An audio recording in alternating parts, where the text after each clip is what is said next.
Ladies and gentlemen, please welcome Lord Puttnam.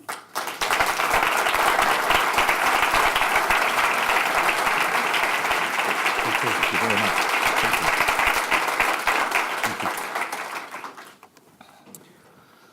Well, thank you very much for coming, David. It's great to have you here. It's a pleasure. You know, I think one of the things when I said I was having you, and I was talking to friends on that, they were excited, and then the next question out of their mouth was, what does a film producer do? So maybe you could explain to them what a film producer does so they can correlate it back to what they do, because I think there's a lot of similarities between the two roles. I think there are. I mean, an extraordinary number of similarities. The simplest answer, I've been asked the question a number of times, so the simplest way to explain it is that everything the camera sees, in a sense, is the responsibility of the director. So as the camera sweeps round, what is in vision is the responsibility of the director. Everything that camera can't see, fundamentally, is the responsibility of the producer, including the director, him or herself. And that's a really easy way of explaining the differentiation of the two roles. It's obviously more complex than that. In essence, it's a marriage. It is impossible, I think it's fair to say, it's impossible to deliver a good movie without the relationship between the director and the producer being very, very tight. And I used to make a point always of visibly having lunch on the set with the director, because many of you have the same experience. You get a lot of people responsible for in a movie. Around 280 would be a normal number, about 280 people. The fact that they're seeing mummy and daddy, as it were, having lunch, discussing the afternoon's work or what's gone wrong in the morning is really reassuring. That's what they want to know. They want to know that mummy and daddy are getting on well, because if mummy and daddy are getting on well, then whatever the problems are, somehow or other, you're going to solve them. If mummy and daddy are at each other's throat, then the whole thing's in jeopardy. Right. Okay, and so, yeah, I mean, it's very similar to what we do. There's a lot of mummy and daddy talk going on in our projects, and the only thing is we don't Please tend to don't get on mention so that well. to any directors that I referred to them as mummy or dad. That wouldn't go down well. The only problem is in our projects we tend to have a lot of family arguments in public, but anyway, we'll leave that. You know, when we engage in our projects, we've got all different phases and different terminology and everything, and sometimes I think marketing got hold of project management and turned it into some abstract thing that it really isn't when you boil it down. But, you know, one of the things I often wonder is when you make a movie, how do you go about selecting which movie to make? Like, what is that process? Like, how do you, is it someone comes to you, or is it the budget comes first, or all that whole coming up together? I don't know. I've been very, very lucky. I mean, my journey to the film industry was a little odd. I was a messenger at an ad agency. It was the early 1960s. The 60s were very, very good to me. I had a really terrific career in advertising. And it would only probably happen in around 68. I thought, right, done that, what next? I mean, ridiculous thing, really, because I only knew about advertising. So I thought, what else interests me? I always loved the movies. Movies. I thought, well, I'll do the movies.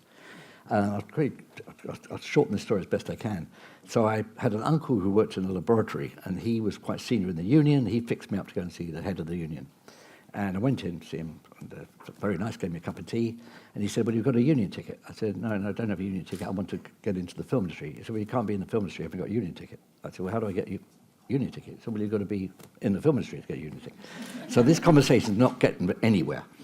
And but he was nice, and I finished my tea, and I got up to leave. This is an extraordinary story. I got up to leave. I literally was at the door. My hand was on the door, and he called out to me, nice guy. He said, you could always be a producer, I suppose.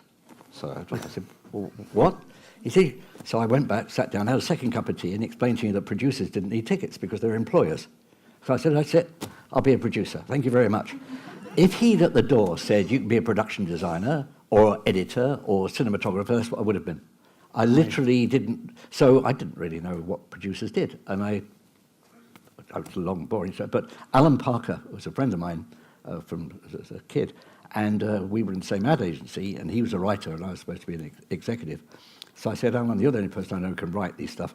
Write me a script. He said, I've only ever written anything 30 seconds long. I said, well, just imagine this is going to lots and lots of 30 seconds. Anyway, he wrote a screenplay from some music. I bought a whole lot of songs from the Bee Gees, and I was able to persuade the two boys who'd been in Oliver that they should team up again. really shorthanding this to you. And by a miracle, series of miracles, we managed to make a movie called Melody, out of the songs of the Bee Gees.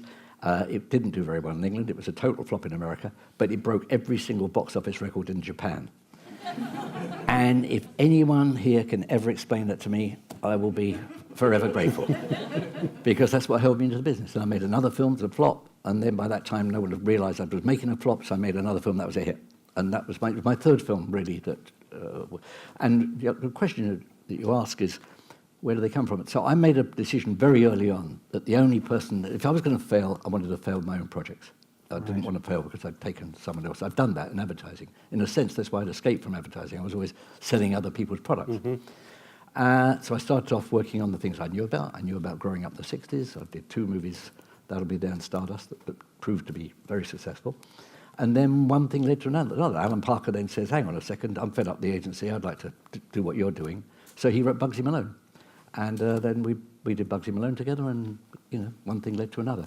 But that's really how it happened. And I've always basically selected my material, normally from an article in a newspaper, or twice ever I've worked from books, ever, where I actually bought the rights to a book. But mostly it's been articles or ideas, or, that's the way they've emerged. And I brought along a clip because I think it makes the point. The Killing Field started life literally as a single column in Time magazine that showed the picture that we used, you just saw it briefly, at the end of the film. That was a still in the middle of the single column. And it talked about how this American and his interpreter had survived in Cambodia, how he'd been able to get out, the interpreter couldn't, etc. It seemed like a good story. So I wrote to the New York Times and asked them for the background to it, which they sent me. And then again, I cut a very long story short. We ended up getting the rights to it from the guy, the journalist, and we made a movie. I mean, what I've just described as a 4.5-year process, but we made the film, and it was a very complicated film, probably the most difficult film I ever produced, because what we call shoot and move, and this will you'll all understand this. We had to be on a new location every single day. With the nature of the budget we had and the amount of material we needed and everything else, meant shooting and wrapping that day, which means we had to accept whatever weather was thrown at us, whatever the weather was. That was what we had to shoot in. And weirdly, I have to say, it's one of the things that gives the film energy, because there are scenes that you would never have dreamt of shooting in the rain that work, and the scenes that we shot in scorching sunlight where, frankly, anyone sensible would have just gone and taken shelter, and they work. And it's a very interesting thing that the energy of the movie, maybe the integrity of the movie, is because, or was forced on us by the shooting schedule and the way that we did it.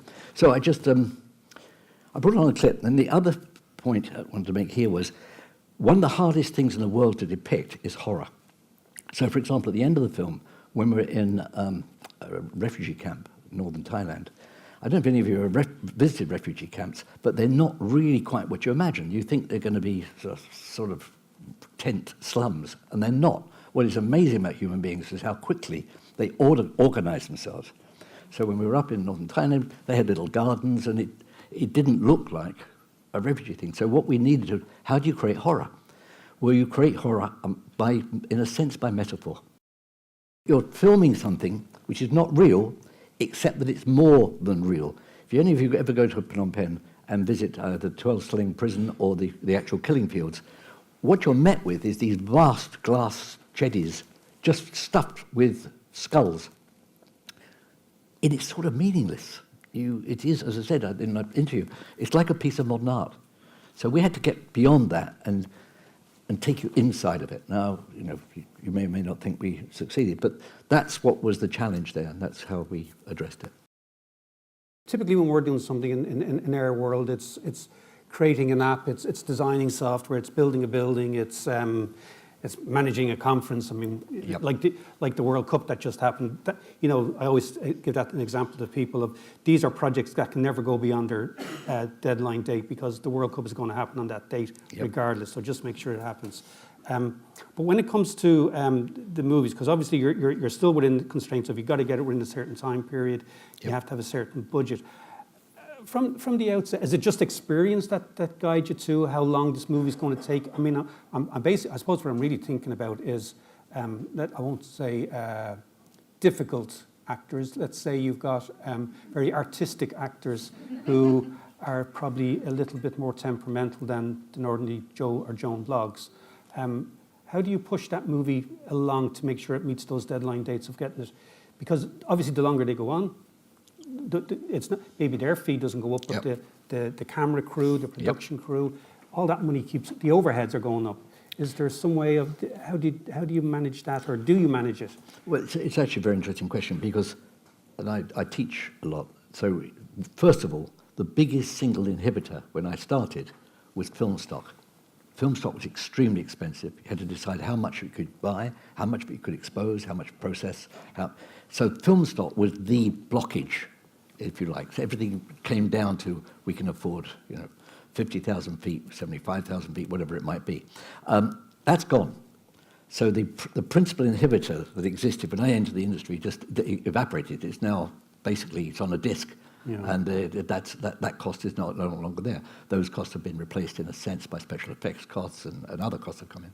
Then another factor was with the crew, you couldn't afford to bridge holiday times, particularly Christmas. You had to have finished shooting by Christmas. There's no way you could hold a crew. Well, you could if you were making some blockbuster, but I never did. So you had certain periods of the year. You had to be started in, let's say, September the 20th in order to be finished by December the 20th.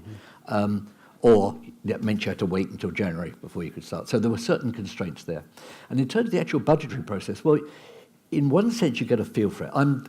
I had retired 20 years ago, but it seems as though I'm making one more movie, more by accident than design. And I know that this film cannot be made for under 34 million. I know it can't.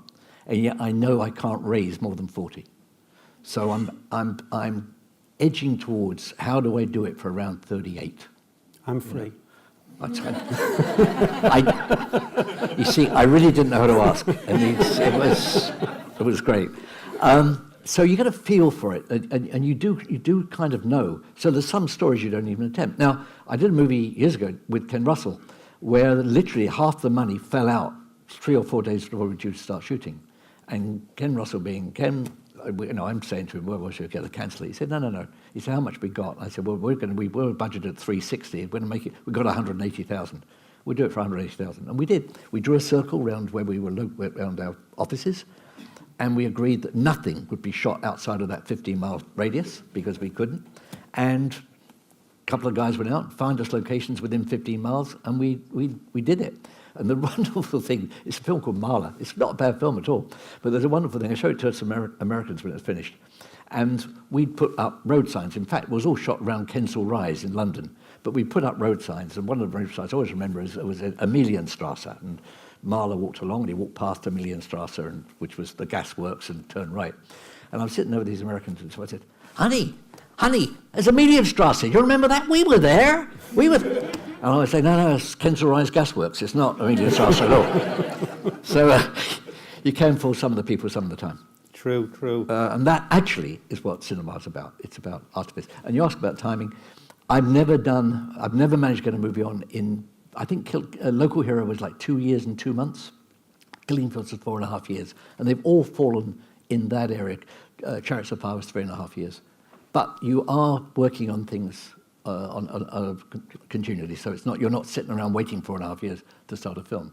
Sure. You've got several in development at the same time. Yeah, I think I remember hearing Michael Caine being interviewed once, and he was talking about, I think Parkinson was interviewing and asked him how he chose what movies he went on and what he selected, and that he basically took a movie and he said, okay, that's my mum's house paid for, and then he'd do the next movie and say, right, that's my brother's house paid for, and that's the way he approached movies. It was, what could he get for the family, and then he judged his payment around that way. It just shows the difference between Michael Caine's career and mine, because mine was always, well, there's a third of the mortgage paid. Yeah. Well, in project managers, that's 1/100 of the mortgage paid. So I did a bit of a survey before we ran this event, and it was just on basically stuff about around project management and things like that. And one of the elements in the survey was about failed projects and the cost of failed projects, and I did a little talk earlier this morning about it, and I was sort of explaining to people that, failure is a strange word, because if you ask a project manager about failed projects, they not immediately, but majority of them tend to think, well, did it breach the budget? Did it breach the schedule? Did it breach the scope? And then there's failure encountered. But there's an awful lot of, projects that fail those constraints but are actually very successful projects. There's an awful lot of projects that meet those constraints but actually failed projects. And from the movie industry, is it just pure, like a failure of a project? Another example was I watched the movie the other night with my wife, and it was, The Queen of the Desert or something like that. It was Nicole Kidman. And of course, my wife is the most unlikely techie person you ever come in the world. She sits there watching everything on TV with Google on. And as soon as I ask a question, I get the answer 2 minutes later. So I'm married to Siri. So I said to her, God, this is a very interesting movie. It's a bit like the one out in Africa, the English Patient or something. And she Googled it. She said, it's a flop. And I said, but it's not a flop. It's a great movie. And she said, well, the critics thought it was a flop and it didn't beat at the box office. So, but critics, what a critic sees as a flop is actually not what the public sees as a flop. And so in failure terms, if they measure projects and production of the movie, and what do they deem to be, what is a failure then? I think there's a number of different kinds of failure. I certainly Local Hero is my favourite movie of anything I produced, and I think it's as an overall movie, it's the one that best reflects what we set out to make, and yet didn't really make any money. And ironically, Warner Brothers, this is an extraordinary situation. We previewed it. We actually previewed it in Seattle, and the previews was quite good, but not good enough. And Bill Forsyth, the director, was very depressed, and he took all the preview cards to bed with him to look at them again. I don't know why. I assumed he just wanted to depress himself even more. And he came down the next morning. He said, "You know what?" He said, "Sod it." I said, "What was he saying?" He said, "The people that don't like our movie can't spell." He said, "I'm not making films with people who can't spell." I think he really had a point. I mean, these people didn't like, they couldn't spell. So Warner Brothers then offered us $1 million, because the whole film only cost, I think, 4.2 or 4.3, $1 million if we'd shoot a new ending, which was a happier ending. I don't know how many of you have ever seen Local Hero, where it was basically going to be a very up ending. And we looked at it and thought, we could do that, but actually it becomes a different movie. It's not the same movie we wanted to make. And the film, I would argue, is a classic film now. It really is. It's really lived and lived and lived. It's a very important film for a lot of people. Anyway, we said no. And Warner's would say, well, the day we did that, we walked away from, I don't know, being arbitrary, $10 million of theatrical gross. The truth is, what we ended up with is a film that absolutely is on people's list of 10 best movies ever. We would not have been on those lists 20, 30 years later if we'd done what Warner's wanted. So what is a hit and what's a miss? Yeah, we would have made more money, but definitely it would not have been the film that I'm standing here telling you is the best overall piece of work I was ever involved in. So I've never made a real mega hit. I mean, Midnight Express made a lot of money, Chariots of Fire comparative to its cost. Chariots of Fire made a lot of money comparative to its cost. I've never had a kind of Steven Spielberg type hit. But on the other hand, I think I left the film industry in kind of quite good nick. And people thinking, it's nice, two people there refer to the fact I left with integrity. I think I did. I didn't ever do anything I was ashamed of. I never made a movie I was ashamed of. I never took a piece of subject matter I was ashamed of. I was never embarrassed by a scene in any film. Well, it's not quite true. I've almost never been embarrassed by any scene. There was a film called Listomania that had a couple of ridiculous scenes in it. But other than that,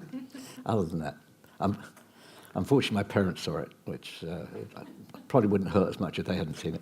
But yeah, and so the whole idea of what success is, I've had a very successful career because I'm a very happy person who, moving towards the end of their life, I've got no regrets. Sure. That makes me feel successful. Sure.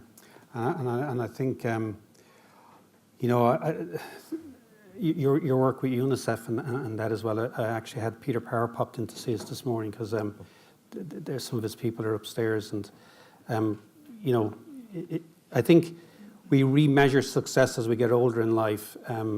Success when we're young in life tends to be very object orientated and shiny trinkets, and then as we get older, we actually try to get rid of them because, someone said to me, when you turn 50, The only presents you should buy an over 50-year-old is consumables, because they don't want anything that hangs around too long. They want to enjoy it while they can. There's a very interesting piece, sorry to interrupt you, but because Peter I know quite well. There was a very piece in the New York Times quite recently. They did a quite long-term, longitudinal study of how people feel about in the last months of their life. Quite an interesting study. And maybe as you get older, you begin to read those kind of articles. But what was fascinating is people do not tend to regret the things they haven't done, and they spend relatively little time bemoaning or regretting things they did do. What they regret, and this came out very strongly in the study, is whether or not they optimized the opportunities that their life had offered them. Did they take advantage of the things that they could do? Do they feel good about the things they could do? And are they left with regrets for what they left, as it were, left undone? And I think that's really very interesting. And I'd never read that before. It was brand new to me. Yeah, but it's true. Enough. And one of the other things I wanted to touch on about was risk within your industry. I mean, risk can be different things to different people. Simon, who's here doing the filming and recording today, I mean, his industry, I mean, he'll talk about projects he's going on. One of the things he did recently was out in Lebanon doing some work for a charity organisation in Ireland for their campaign next Easter. So, that going to Lebanon in itself can be risk. Walking onto a construction site can be risk. Right. And walking into a sponsor's office and telling them that you need more money could be the most riskful thing you do in your life. But from your industry, where would you say the risk lies? You have to make risk assessments. In the case of the killing of the mission, which I'll show towards the end, we had kidnap insurance. We shot it in Colombia, in a very, very dangerous area called Santa Marta in Colombia. And we had kidnap insurance, and really, as many of you will know, the issue there is you can't tell anyone you've got kidnap insurance. If you do, you breached you've no longer got kidnap insurance. So that was hairy. Now I had De Niro and Jeremy Irons and others there. Yeah, that was quite tricky. A lovely little story. I was summoned one day by the governor of the Santa Marta region, which was about 3 hours, or 2.5 hours drive, to see him urgently. I couldn't talk on the phone. I had to go and see him. So I drove out to this governor's quasi mansion, and I couldn't see him. I said, "You wanted to see me?" He said, "Yes." He said, "The area you're working in is very, very dangerous." I said, "I know that." We actually had a detachment of Colombian military around us all the time we were working. He said, "I'm very worried about some of the people in that area, and make me very nervous." I said, "Oh, are you worried about one of us being murdered?" He said, No. He said, no one's going to get murdered, no. I said, the K word, kidnapping? No. He said, "I don't think the kind of people are going to do that." I said, "Well, Governor, I've just driven 2.5 hours to see what is it that's troubling you." And he said, "I think they're going to try and be photographed with you." So I said, "Well, is that so terrible?" He said, "Not for you, but it's disaster for me. I'll never get re-elected." So everyone's got their own idea. Everyone's got their own idea of risk. I mean, he thought his job was in jeopardy. I did a movie called The Memphis Belle, and at the time there were only 6 B-17s in the world flying, of which 4 in the US, 1 was in the UK, 1 was in France. And we set the whole film up and working on it. And one of the French one actually crashed. Thank God no one was killed, but it crashed. So we were left with 5 planes. That film is a recreation of a very, very famous wartime documentary. So we got the documentary, got the rights to the documentary, and remade it as a feature film. But that was challenging. Very good. Just to finish up on something, because I know we've got a clip from the mission as well, and we're talking about communication. If you ask people why projects fail, they usually always put up their lack of communication. And actually, the people who complain about the lack of communication are sometimes the one who are the direct source of not communicating.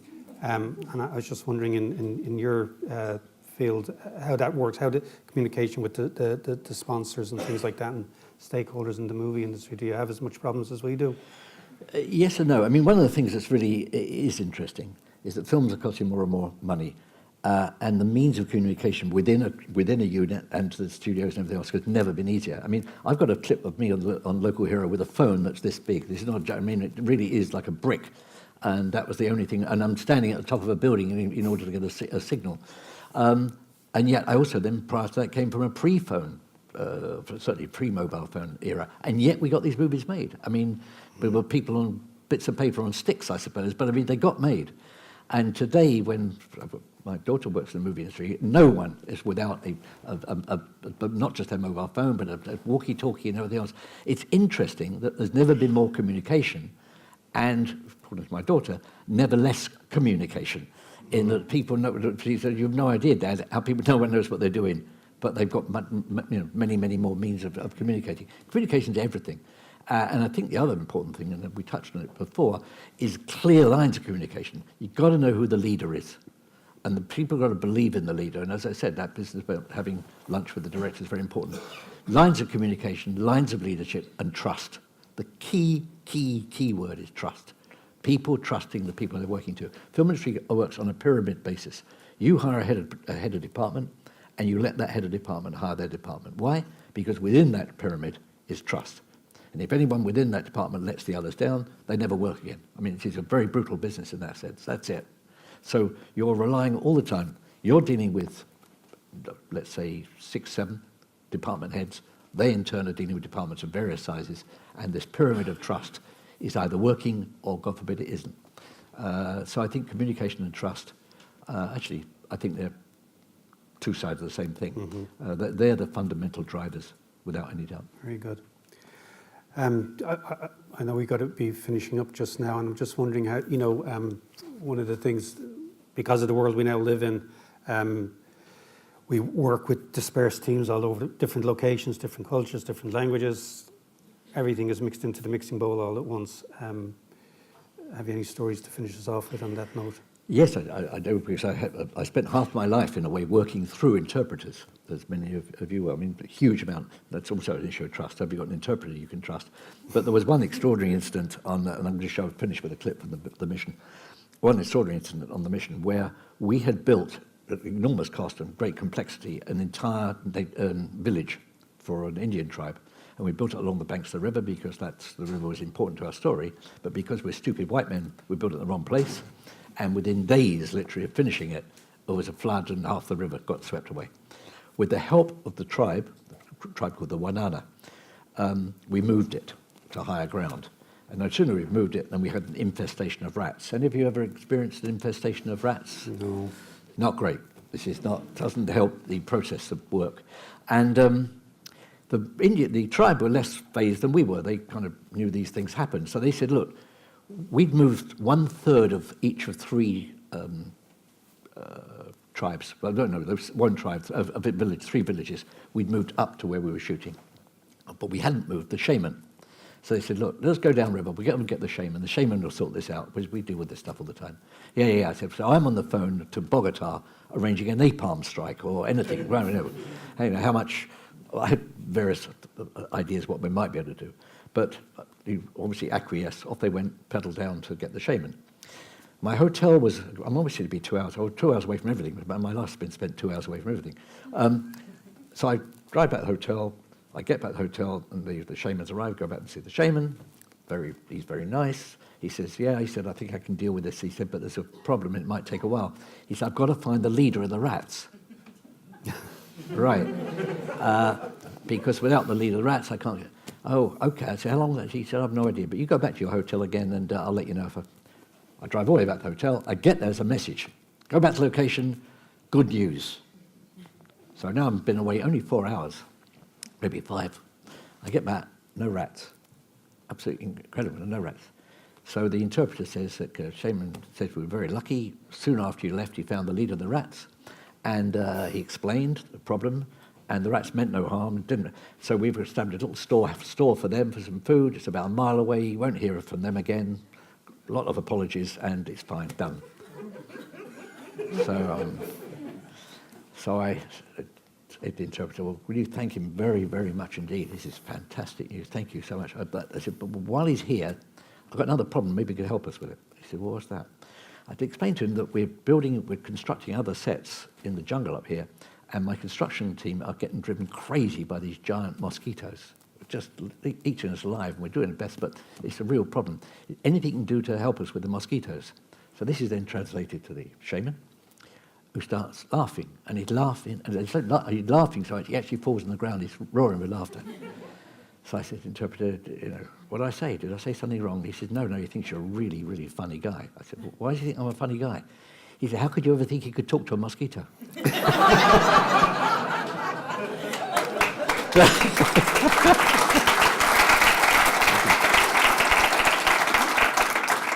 I don't suppose you can organise De Niro come next year for us. Have you got kidnap insurance? Don't need it in Ireland. Ladies and gentlemen, Lord David Puttnam. Thank you. Thank you very